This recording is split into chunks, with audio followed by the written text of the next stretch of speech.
Big Island's history begins many thousands of years ago during the last ice age, when great glaciers carved out the Lake Minnetonka Basin. Lake Minnetonka was created by two different glaciers over 10,000 years. One created the lower lake, another the upper lake. The minerals and other elements these glaciers left behind made the aquatic life, vegetation, and chemistry of the two lakes very different. The lower lake, which contains Big Island, resembles northern Minnesota lakes, while the upper lake more closely resembles those in the south. The story of people on Lake Minnetonka begins about 10,000 years ago, after the melting Laurentide ice sheet formed a sprawling body of water that today covers 14,500 acres.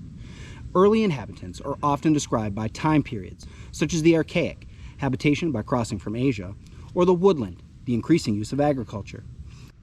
The region's first people were large animal hunters of the early Archaic period.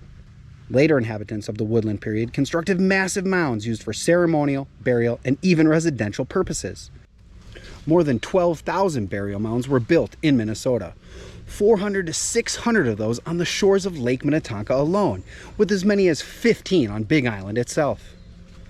Sadly, most of these were later looted or desecrated.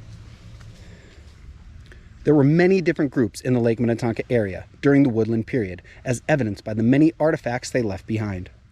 A dugout canoe made from white oak and radiocarbon dated to 1050 to 1165 AD may have been used for seasonal wild rice harvesting on the lower lake. About 1,200 years ago, the woodland period peoples of Minnesota experienced a revolution, the discovery of how to parch wild rice. It meant that food could be stored, reducing the chance of starvation and the need for migration. Centuries later, this stable food source would be a staple for the Dakota, believed to be descendants of the woodland people and the next to inhabit Lake Minnetonka and Big Island.